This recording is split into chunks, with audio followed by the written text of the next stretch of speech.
Hi, and welcome back. It's good to have you here, and we are going to take a look today at Psalm 73, which is one of my favorite psalms. But first, just a word of reminder that if you would like to give an offering or some type of donation for our church, there's a few ways to do that.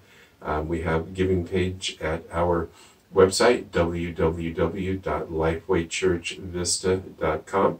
If you'd like to send something to our office, that's Lifeway Baptist Church, 1120 Highland Drive, Vista, California, 92083. And again, thank you so much for your support during this time in our church's life and in our country's life. Well, we are going to next week start with drive-in services. Again, if people don't feel comfortable or want to come out, we will continue to do services online, but the next step is drive-in services. So 10 o'clock at the church property, we will have a radio signal for you to pull up and to tune your FM radio into, and then we will have our service. And I'm really excited about that, and I know that some of you are as well. And there are, soon after that, I don't know exactly how long, we'll start getting back together in person, and I'm excited about that. I know you are too.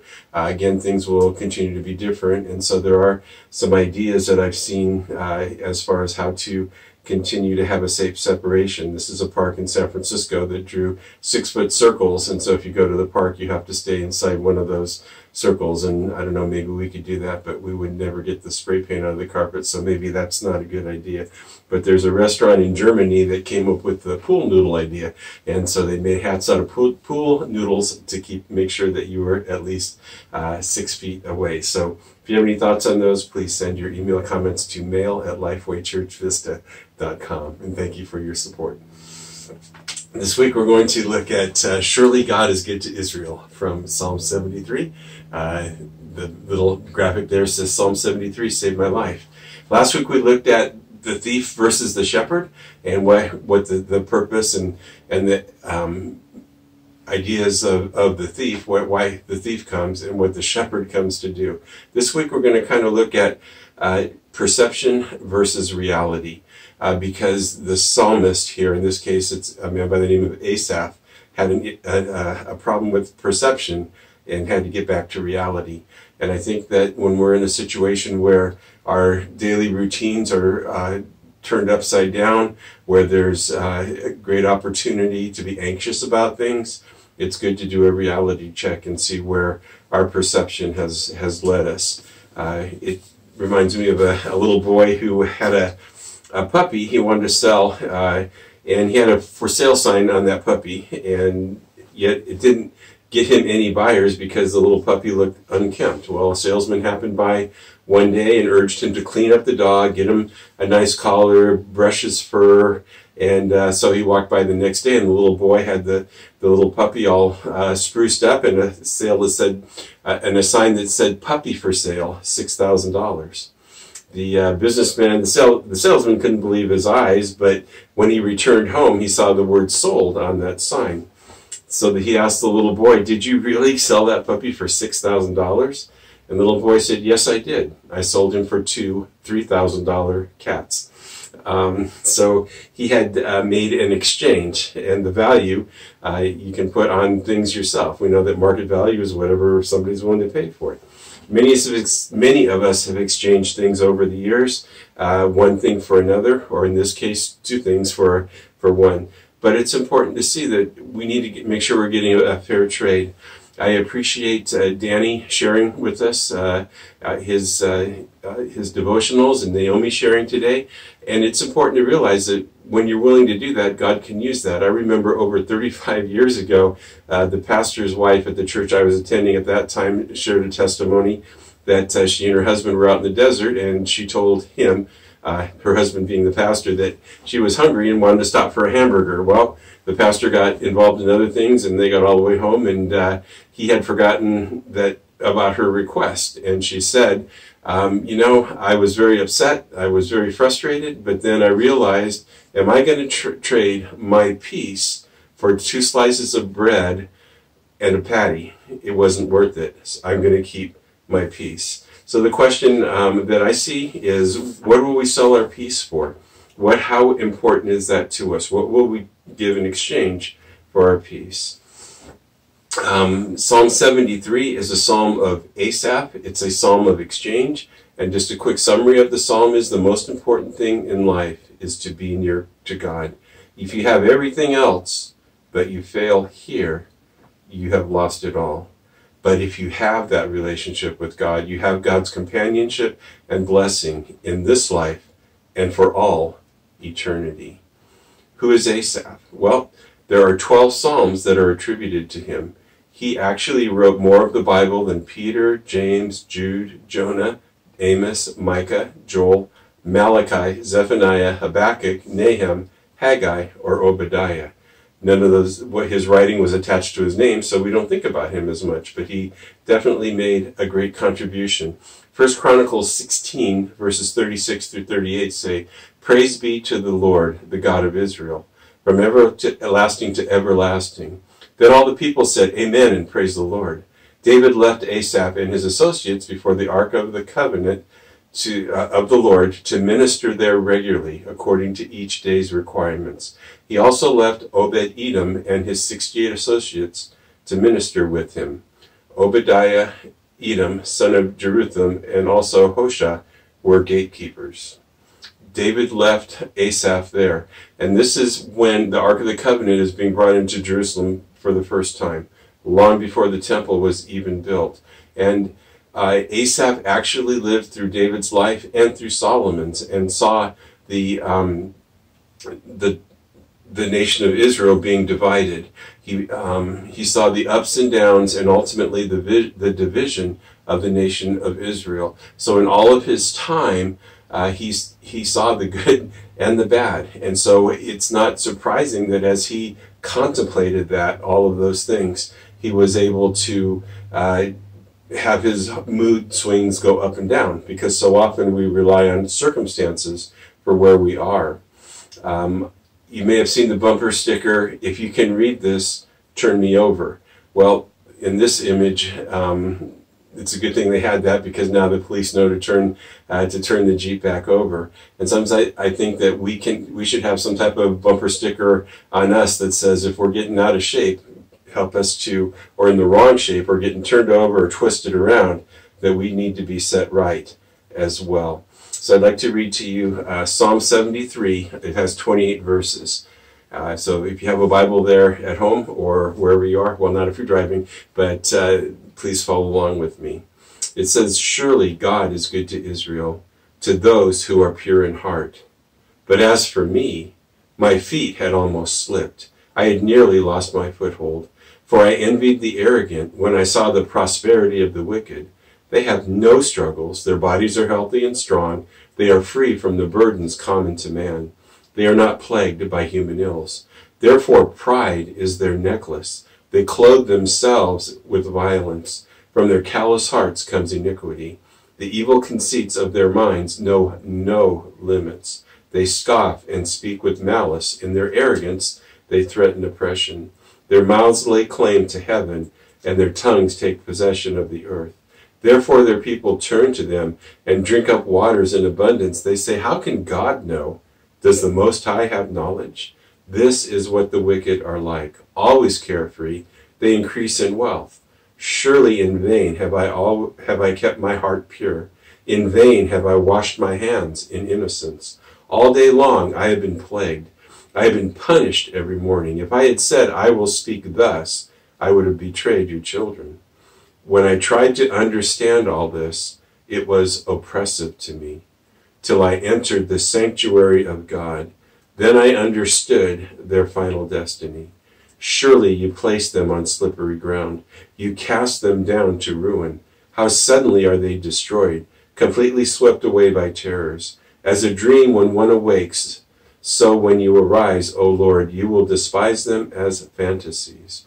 When my heart was grieved and my spirit embittered, I was senseless and ignorant. I was a brute beast before you. Yet I am always with you. You hold me by my right hand. You guide me with your counsel, and afterward You will take me into glory. Whom have I in heaven but you? And earth has nothing I desire besides you. My flesh and my heart may fail, but God is the strength of my heart and my portion forever. Those who are far from you will perish. You destroy all who are unfaithful to you. But as for me, it is good to be near God. I have made the sovereign Lord my refuge. I will tell of all your deeds. Psalm 73. Surely God is good to Israel. The first verse, surely God is good to Israel for those who are pure in heart. Asaph didn't bury the lead. After a life of worshiping and experiencing God, a life of ups and downs and times when he had seen things that he didn't want to see and was on the border of believing that maybe God wasn't fair, the conclusion at the very beginning of this psalm is surely God is good to Israel. And surely there, the word surely, I've read in Spurgeon's commentary means only. Only God is good to Israel. Who is Israel? Well, Israel, obviously we know, is made up a nation made up of Jewish people. And yet it's interesting to me to see where the name came from. And if you go back to Genesis 32:28, we see Jacob, and he has had a night of wrestling with God. And so the word says in 32:28, then the man said, your name will no longer be Jacob, but Israel, because you have struggled with God and with men and have overcome. A lot of people think, well, you should never struggle with God, you should never question God, and yet the nation Israel, is name literally means to struggle with God. And I think God knows that if we are people with a heart at all, there are things that are hard for us to understand. And so what we have with Psalm 73 is Asaph, in a way, struggling with God just as Jacob did. But his conclusion is, surely God is good to Israel. And I kind of tie this psalm together with Job and the parable of the rich fool and the story of the rich young ruler. Job was a man who, if anybody had right to question God, you would think it was him, and yet because of an interaction between Satan and God, Job lost pretty much everything he had. And certainly he was one who could look at what others had and what he did not have and question God. On the flip side of that is the parable of the rich fool who had his crops grew so much that he had to build bigger barns, and still even those weren't enough. And yet the Word of God says that he was approached and said, you fool, this very night your soul is required of you. See, just having all kinds of things doesn't fulfill your life, and it doesn't prepare you for the next life. The rich young ruler, man known as the rich young ruler anyway, was given an invitation by Jesus to follow him every day, and yet he turned that down, with the scripture saying he went away sad because he was a wealthy man. All of us need to come to the grasp in our life of what's important in life. And even though the COVID-19 experience that we're going through isn't really just about wealth, although in some ways it is, with all the people losing their job, it's easy to kind of question and wonder, is God fair? Is he being fair? And the main idea, the most important thing in life is to be near God. If you have everything else but fail here, you've lost it all. But if you have that relationship with him, you have his companionship and blessing in this life and for eternity. So in looking at kind of a brief outline of the psalmist became filled with bitterness. God allows me to suffer while the unrighteous prosper. And that's the theme of the first 14 verses. He's struggling. He's wrestling with God. And he arrived at this conclusion after a deep struggle. He wrongly concluded that the unrighteous were better off, which they can't be because they don't have God. Such conclusions are often based on limited experience. We think we understand everything, but we don't see things from God's perspective. Next, their arrogance called attention to their seeming exemption from misery. They were rich and wealthy, they had what they felt like they needed, and they weren't afraid to let everybody else know. It seemed like they got away with everything, as though God didn't see, as though God didn't care. And in looking at the situation in the world around him, Asaph became self-focused, bitter, envious, and sour. The Bible tells us that we are not exempt from life's miseries. We are not. Romans 8:23, even in the New Testament, says, and not only the creation, but we ourselves who have the first fruits of the Spirit. So you can have the first fruits of the Spirit, yet groan inwardly as we wait eagerly for our adoption as sons, the redemption of our bodies. It's not it's not unusual for us to be groaning inside when we see where the world is going today and the things that are happening in the world. If you just even a cursory review of the Bible shows that bad things really do happen to good people, and yet God is always God. Ultimately, Asaph thought his faith was in vain. He thought that his purity of heart was useless. Where did it get him? He felt God gave him more than his share of troubles. And if we make ourselves the focus of life, we are asking to be miserable. Jesus said, blessed are the pure in heart. And we need to have a purity of heart. And the only way that we can get that is putting our focus not on others and not on ourselves, but only on the Lord. The key verses in this psalm are in, verses 16 to 18, where it says, when I tried to understand all this, it was oppressive to me. And you know, we have philosophy departments in most of our universities where you go and you hear all of these ideas, and you can drive yourself crazy thinking about this or that, about that. And that's really where Asaph was at. He had just been thinking so much that it became oppressive. But then Asaph continues, it was oppressive to me till I entered the sanctuary of God. That should clear everything up for us. And that's why in some ways it's hard not to be able to be together as family, but we're blessed to be able to continue our services online and next week with our drive-in. But Asaph says when he entered the sanctuary of God, then he understood their final destiny. Surely you place them on slippery ground. You cast them down to ruin.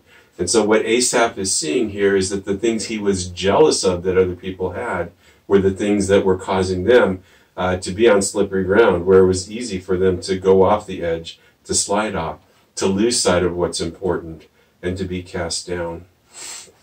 In the movie Seabiscuit, and I've used this before, but I just think it's a great illustration. We see the story of this horse that has not been readily accepted by all the trainers and the riders, but he finds an owner, a rider, and a jockey and a trainer who will work with the horse. And so it turns out that all three of those need work, all four if you include the horse. But Tobey Maguire plays the jockey Red Pollard, and he is given instructions for an upcoming race and how he's supposed to lay back and not go out too fast, because the horse that's the main competition comes up fast in the end.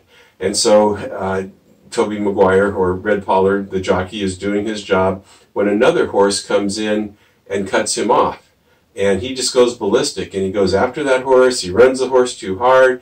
The other horse, he runs Seabiscuit too hard. And while he and this other horse are having their back and forth, the horse that the trainer was worried about comes around and passes them and wins the race. And then at the end of the race, the trainer says, "What were you doing? I told you not to do this. I told you not to do that. And you did exactly what I told you not to do." And Red Pollard, the jockey, says, "But he cut me off." What was I supposed to do? And, you know, so many people in life just lose sight of the finish line because they get cut off, because they get something that they feel, that happens to them that they feel is unfair in life, and they just go off, and they forget all about the finish line. And so the question to the trainer was, he cut me off. What was I supposed to do? And the trainer says, was I just supposed to let that go? And the trainer says, well, yeah, when the other horse is 40-1, you just let it go. And so the trainer was looking at the finish line. And I think that's what's important for us, that we're not just looking at the ups and downs and the trials of this life, but we're looking at the finish line. Let it go. If it's not going to matter when we die, just let it go. And that's what the psalmist ultimately came to, what Asaph ultimately came to. There are many people who hate God passionately, or at least they say they do, but if you think, and some claim to be atheists, but if you hate God, you can't really be an atheist, because if you're an atheist, you don't believe in God. But really, so many people have issues with God because they don't like their life. And believers even can get bitter toward God. But we need to address that bitterness and not let it become embedded in our hearts. For too many people, it's not an issue of what they believe, but where their experiences have led them to in life that make them bitter towards God. And we need to, as Asaph said, we need to enter the sanctuary of God. And that doesn't just mean coming to church on Sunday. The sanctuary of God can be the foot of your bed when you're having your quiet time. It can be out in your backyard. It can be wherever you meet God. And that's when things should become clearer. As we go through this, again, through this pandemic, it's so easy to keep our eyes or take our eyes off of God and be focused on the things that are not important. But as Asaph said, all this was brutal to me till I entered the sanctuary of God. Because there is going to come a day when we all die. As has been said, the statistics on death are quite impressive. 1 out of every 1 people die. And we need to be prepared for that. Daniel, in Daniel chapter 12, verse 2, says, "And many of those who sleep in the dust of the earth shall awake, some to everlasting life, and some to shame and everlasting contempt." Romans 8:35 through 39 says, "Who shall separate us from the love of Christ? Shall trouble or hardship or persecution or famine or nakedness or danger or sword? As it is written, for your sake we face death all day long. We are considered as sheep to be slaughtered. No, in all these things we are more than conquerors through him who loved us. For I am convinced that neither death nor life, neither angels nor demons, neither the present nor the future, nor any powers, neither height nor depth, nor anything else in all creation will be able to separate us from the love of God that is in Christ Jesus, our Lord." If none of those things can separate us from the love of Christ, don't let the trials of this world, don't let your perception of how unfair things are, don't let those things separate you. They don't have to. But as for me, it is good to be near God. That's what Asaph said. That's what his conclusion was. Surely God is good to Israel. As for me, it's good to be near God. All of those other things in life that make you question or wonder, they're just things that are trying to cut you off. They're just the enemy trying to take your focus away from what's really important, and that is pursuing the most beautiful relationship of all, getting to know your Creator, understanding things from God's perspective. He does have all the answers, and he's willing to share. The Word of God says, if anyone lacks wisdom, let him ask. So many people are confused in life because they just don't take the time to ask God or to seek out an answer in his Word. And as we just continue to go through a challenging time, we don't have to fear. We don't have to be afraid. We know someone who has the answers. And the best use of our time in this time is to seek first the kingdom of God and his righteousness, and all these things will be given to you. Let's pray together. Heavenly Father, we thank you that you really did think of everything. And Lord, even though because of the fall, because we are sinful, we live with distractions in life, we live with unfairness, with outright evil in this world, and yet I pray that as for us, it is good to be near you. And that when our hearts are discouraged, that we do not allow ourselves to become bitter towards you, but that we enter the sanctuary of the Lord and understand things from an eternal perspective. Lord, we love you. In Jesus' name we pray. Amen. So, There's no way to candy coat what the Bible says about heaven and hell. We are all made to be eternal. Some of us will spend eternity with God in heaven, and some will spend separated from God in hell. It's the most important decision that you'll ever make in your life, and I would love to help you with that. I'd love to talk through that with you. You can contact us through our website, www.lifewaychurchvista.com, and I assure you that if you have a question, I will contact you. So God bless you all, and next week we'll see you in the church parking lot.